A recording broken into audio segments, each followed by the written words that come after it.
My name is Olivia Allen, but everyone calls me Liv. I'm just a barista in Seattle, pouring lattes and dreaming of opening my own cafe someday.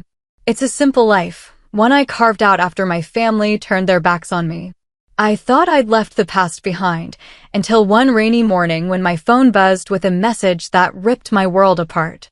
I was wiping down the espresso machine at the cafe, the smell of fresh coffee grounds filling the air, when my phone lit up on the counter. It was a video message from Mrs. Delgado, our old neighbor from Chicago. I hadn't heard from her in years, not since I was a kid running through her backyard, chasing fireflies while she laughed from her porch. Seeing her name brought a pang of nostalgia, but nothing could have prepared me for what came next. Her message was short, no pleasantries, just a single line. "I'm so sorry about your parents, Liv." I can't believe what I saw today. My stomach twisted. My parents? I hadn't spoken to them in years, not since they threw me out like yesterday's garbage. I tapped the video, my hands already trembling. The screen flickered to life, showing the inside of Grace Episcopal Church in Chicago, its stained glass windows glowing like they did when I was a kid, dragged to Sunday services in itchy dresses. The camera zoomed in on two figures at the podium, my parents, Richard and Evelyn Allen. My mother, draped in black silk, dabbed at her eyes with a tissue, her face a perfect mask of grief. My father, rigid as ever, read from a piece of paper, his voice low and somber. Behind them, a polished wooden casket. And next to it, framed in gold, was my photograph. I froze, coffee dripping from the portafilter I'd forgotten I was holding. My picture? The one from my college graduation, where I'd smiled so wide it hurt. My father's voice cut through the haze.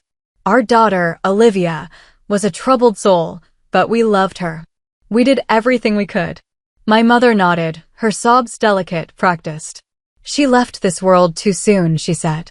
We pray her soul finds peace. I wasn't dead. I was standing right there, alive, breathing, my heart pounding so hard I thought it might crack my ribs. They were reading my obituary. My funeral was happening, and I hadn't been invited. I scrubbed the video back, played it again, searching for some sign it was a mistake. But their faces were calm, controlled, like actors in a play they'd rehearsed 100 times. My hands shook as I gripped the counter, the cafe spinning around me. What the hell is going on? I whispered, my voice barely audible over the hum of the milk steamer. I hadn't spoken to my family in years, not since they accused me of stealing $100,000 from our family's restaurant chain, Allen's Bistro. It was a lie, but they didn't care. They needed a scapegoat, and I was the easy choice. My younger sister, Sophia, was the real thief, but she was their golden child, untouchable. That day, they didn't just disown me, they erased me. I left Chicago, moved to Seattle, and tried to rebuild. I thought I'd made peace with it, but this was something else. They weren't just pretending I didn't exist. They were burying me alive. I sat on my couch that evening, the video still playing on my phone, my parents' fake tears burning into my brain. The Seattle rain tapped against my apartment window, but it couldn't drown out the memories flooding back. I hadn't always been this ghost of a person, living quietly, pouring coffee for strangers. There was a time I believed family meant everything: loyalty, love, a safety net. That illusion shattered years ago, the day my world crumbled in our family's Chicago penthouse. I was 24, fresh out of college, helping manage the books for Allen's Bistro, our family's chain of upscale restaurants. I loved the work, crunching numbers, dreaming up new menu ideas, imagining a day when I'd open my own place. But Sophia, my younger sister, had other plans. She was 21, charming, with a smile that could sell ice to a blizzard. Everyone adored her, our parents, our customers, even the staff. But behind the charm, she was reckless, racking up credit card bills for designer bags and weekend trips she couldn't afford. One day, the numbers didn't add up. Nearly $100,000 was missing from the business account. I found the discrepancies: wire transfers to offshore accounts, forged signatures. I confronted Sophia privately, thinking she'd confess, maybe cry, and we'd fix it together. Instead, she laughed, said I was too uptight, and told me to stay out of her business. I should have known then that she'd turn it all on me. A week later, my parents called me into the kitchen of our flagship restaurant. The stainless steel counters gleamed under the lights, but the air felt heavy, like a storm was coming. My mother, Evelyn, stood with her arms crossed, her perfectly manicured nails tapping against her elbow. "You've betrayed us, Olivia," she said, her voice sharp as a knife. "Stealing from your own family? How could you?" I was stunned. "It wasn't me," I said, my voice shaking. "I found the transfers. It was Sophia." But my father, Richard, wouldn't even look at me. "You're a disgrace," he said, his tone cold, final. "We can't have two ruined daughters. Better it's just you." The words hit like a slap. They knew the truth, but Sophia was their favorite, the one they paraded at charity galas. I was expendable. By the next morning, I was gone. They froze my accounts, changed the locks, and told everyone I'd run off in shame. I called, texted, sent letters, nothing. My cousins stopped replying. Old friends ghosted me. I was a pariah, erased from the family I'd helped build. So I left Chicago, landed in Seattle, and took a job at a cafe. I changed my number, stopped posting online, and tried to disappear. But deep down, I held on to a flicker of hope that someone would reach out, say it was all a mistake. That hope died with that video. After watching that video for the 10th time, I couldn't sit still. My tiny Seattle apartment felt like a cage, the walls closing in as my parents' voices echoed in my head.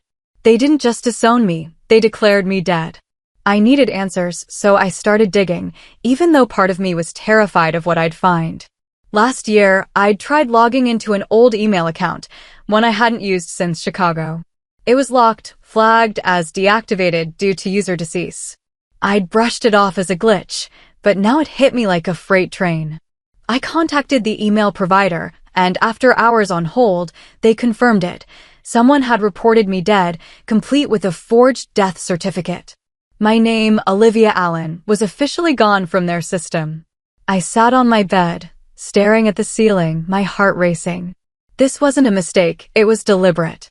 I called my Aunt Clara, my mother's sister, who used to slip me extra cookies at family barbecues. Her phone rang twice before she answered. "Hello," she said, her voice cautious. "Aunt Clara, it's live," I said, trying to keep my voice steady. Silence. Then a click. She hung up. I tried again, blocked. Next, I texted my cousins, hoping someone would listen. One sent a heart emoji and nothing else. Another replied, "Is this a prank?" Only my youngest cousin, Nate, responded with more than silence. He was 19, a tech nerd who'd always looked up to me when we were kids, sneaking me comic books under the table at family dinners. "Liv, are you really alive?" His text read, the typing bubble blinking like he was afraid to hit send. "Yes," I replied. "What did they tell everyone?" His answer came slowly, each word a punch. "They said you died in a car crash in Seattle. Said it was quick, no body to bring home, just a closed casket." My hands shook so badly I nearly dropped my phone. I'd never been in a crash. I didn't even own a car here. I pulled up the King County Public Records site, my fingers flying across the keyboard. There it was, Olivia Allen, date of death listed as 2 years ago, cause, motor vehicle accident. A certificate number glared back at me, cold and official. They'd forged it. My family had legally killed me. I leaned back, my breath shallow, the truth sinking in like poison. This wasn't about shame or punishment anymore. This was a cover-up, and I needed to know what they were hiding. The more I dug, the uglier it got. I hadn't checked Sophia's social media in years. She'd blocked me after the disownment, but curiosity pulled me in. Her Instagram was public again, a dazzling showcase of her perfect life. Yacht parties, diamond earrings, a wedding straight out of a magazine. My family was there, Aunt Clara beaming, my cousins raising champagne flutes, even Great Aunt Marge, who never left her farm in Wisconsin. But not me. No mention, no wish Liv was here. I was erased. Then I saw it, a photo from Sophia's wedding reception, my father giving a toast, his smile wide as he raised a glass. The caption read, "To our daughter, who's always made us proud." Daughter. Singular. My chest tightened. I scrolled further, my heart pounding, and stumbled on a business registry link buried in a comment. A few clicks later, I found the truth. My grandparents' trust fund, meant for my college and future business, had been transferred to Sophia 6 months after my death. Over $200,000 quietly moved, no questions asked. She hadn't just taken my place, she'd taken my future. I stared at her smiling face, her white dress glowing under fairy lights, and something in me broke. This wasn't just betrayal, it was theft on a scale I couldn't fathom. They didn't mourn me, they profited off me. I closed my laptop, my hands trembling, and made a decision. If they wanted me dead, I'd show them just how alive I was. The next morning, I walked into a small law office in downtown Seattle, a folder stuffed with every shred of proof I had, pay stubs from the cafe, my apartment lease, bank statements, even a plane ticket stub from a trip to Portland. The lawyer, a young guy named Ethan, blinked at me across his desk. "You're challenging your own death?" he asked, his voice half amused, half stunned. I slid the forged death certificate across. "I'm not dead," I said, my voice steady despite the fire in my chest. "But I'm about to haunt them." Ethan nodded, flipping through my documents. "We'll file a fraud complaint and a motion to revoke the death declaration. It'll take time," but I cut him off. "I don't have time. They're holding another memorial for me this Sunday at Grace Episcopal Church." His eyebrows shot up, but I didn't flinch. Later that day, a text came from an unknown number. "Memorial for you, Sunday, Grace Episcopal. Be there." No name, no explanation, but I didn't need one. I knew where I was going, and I knew what I'd do. That night, I stood at my apartment window, Seattle's skyline sparkling below like a promise waiting to be kept. My family thought they'd buried me in lies, but I was about to dig myself out. The memorial at Grace Episcopal was my stage, and I wasn't going to miss my cue. I spent the next day preparing, gathering every piece of evidence I could carry, my passport, work schedules, even a utility bill with my name on it. Each document was a brick in the wall I'd build to expose them. I called Nate, my cousin, who'd been texting me updates. "They're planning a big show," he said, his voice low, like he was afraid someone would overhear. "Your parents are calling it a remembrance for closure. Sophia's even giving a speech." I could hear the disgust in his voice, and it fueled me. "Nate," I said, "don't tell anyone I'm coming. I need them to be blindsided." He hesitated, then whispered, "I've got your back, Lev." I booked a flight to Chicago, my hands shaking as I clicked confirm. It felt surreal, returning to the city that had chewed me up and spit me out. I packed light, just a black coat, my documents, and a pair of sunglasses to keep me invisible until the moment was right. Ethan, my lawyer, emailed me a draft of the fraud complaint, promising to file it the moment I gave the word. "You're walking into a lion's den," he warned during our last call. "I know," I said, "but I'm not the prey anymore." The night before I left, I couldn't sleep. I kept replaying that video, my parents' fake tears, Sophia's crocodile sobs. I thought about the girl I used to be, trusting, hopeful, believing my family would always have my back. That girl was gone, replaced by someone harder, sharper, ready to fight. I wasn't just going to Chicago to confront them. I was going to reclaim my life, to show the world I was still here, still breathing, still Liv Allen. As I boarded the plane, my heart pounded, not with fear but with purpose. They'd dressed me in lies, buried me in silence, but I was about to crash their performance. Let them grieve. Let them cry. Let them think they'd won. Because when those church doors opened, I'd give them a show they'd never forget. Chicago hit me like a memory I'd tried to forget. The wind off Lake Michigan stung my face as I stood across from Grace Episcopal Church that Sunday morning, watching cars pull up, mourners in black spilling out like ants to a picnic. The church's stone facade loomed, its steeple piercing the gray sky. I'd spent my childhood in those pews, fidgeting through sermons, never imagining I'd come back for my own funeral. I wore a black coat and sunglasses, blending into the crowd from a distance. My heart thudded, but my hands were steady, clutching the folder of evidence like a weapon.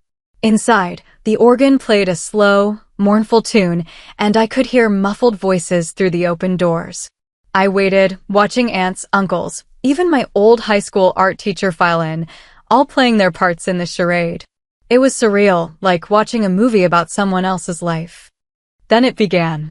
I slipped closer, just outside the doors, catching my father's voice from the pulpit. Olivia was troubled, but we loved her, he said, his tone heavy with fake sorrow. We prayed she'd find her way, but God called her home. My mother sat in the front row, dabbing her eyes with a silk handkerchief, her sobs perfectly timed.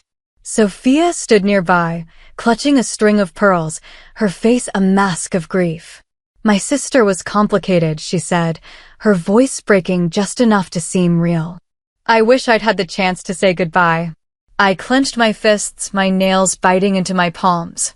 Every word was a lie, polished and practiced. The priest stepped forward, his voice solemn.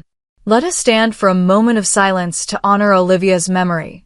The congregation rose, heads bowed, eyes closed, the air thick with their performance. That was my cue. I pushed open the heavy oak doors, the creak echoing like a thunderclap.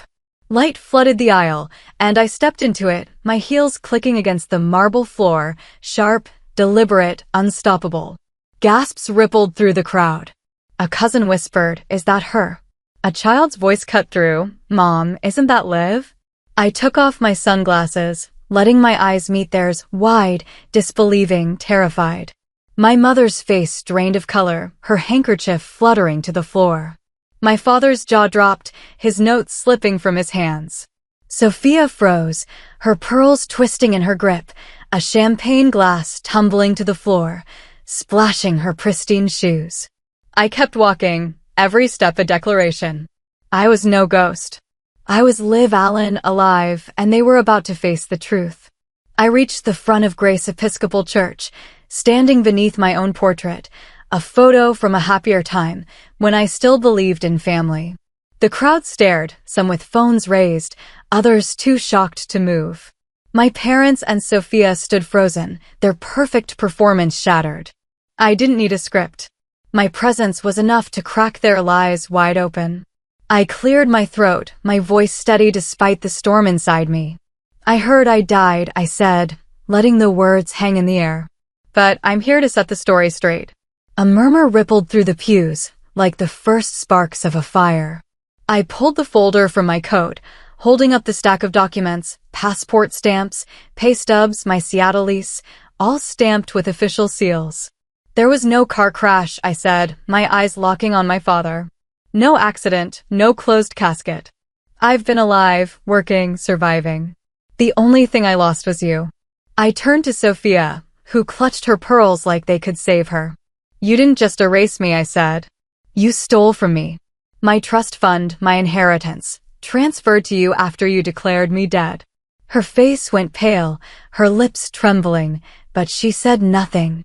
I held up the forged death certificate, its black ink glaring under the church lights.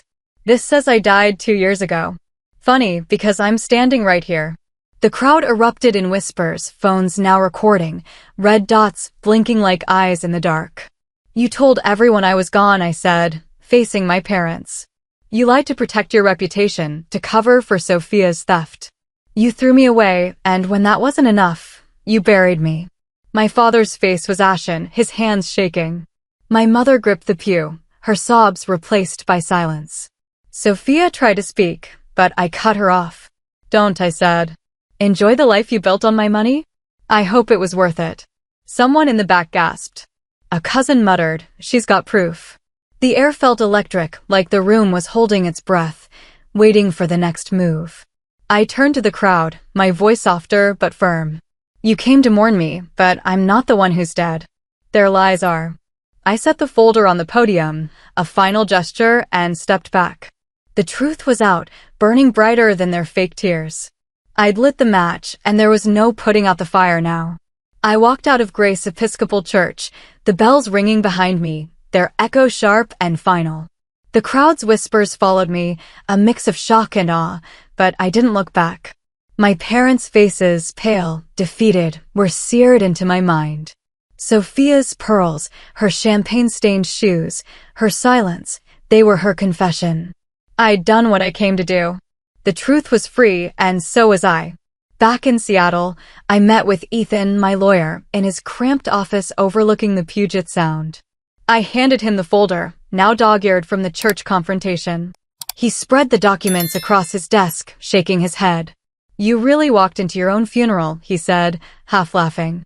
"That's one for the books."